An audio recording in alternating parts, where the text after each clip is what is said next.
నమస్కారం. రామకథల ఛానల్కి స్వాగతం.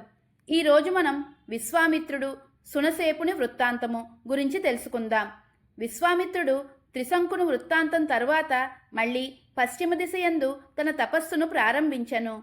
అదే సమయమున అయోధ్యాపతిగా ఉన్న అంబరీషు మహారాజు ఒక యజ్ఞమును ప్రారంభించెను. అంబరీషుని యజ్ఞ పశువును ఇంద్రుడు అపహరించెను. అప్పుడు పురోహితులు యజ్ఞం కొనసాగాలంటే ఒక నరుణ్ణి బలి ఇవ్వాలి అని చెప్పెను. వెంటనే అంబరీషుడు రుచీక మహర్షి దగ్గరకు వెళ్ళి తన కుమారుణ్ణి నరబలికి ఇవ్వమని ప్రార్థించెను. అంబరీషుని ప్రార్థన విన్న రుచీక మహర్షి 1,00,000 గోవులను స్వీకరించి తన మధ్యమ కుమారుడైన సునసేపుణ్ణి ఇచ్చెను. ఈ సునసేపుడు తన మేనమామయగు విశ్వామిత్రుని దగ్గరికి వెళ్ళి జరిగినది చెప్పి తనని రక్షించమని ప్రార్థించెను.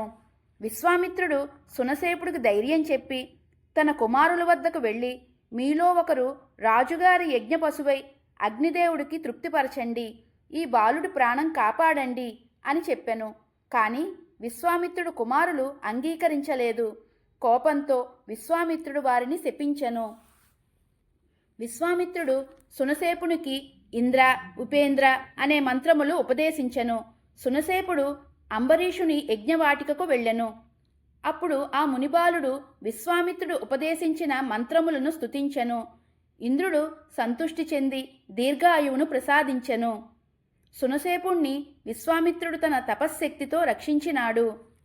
ఇట్టి ధర్మాత్ముడైన విశ్వామిత్రుడు బ్రహ్మర్షి పదవి పొందడానికి వనముకు వెళ్ళి తపస్సును మళ్ళీ ప్రారంభించెను. ఇది ఈరోజు కథ. తదుపరి భాగంలో మరో అందమైన సంఘటనను తెలుసుకుందాం. ధన్యవాదములు. జై శ్రీరామ్.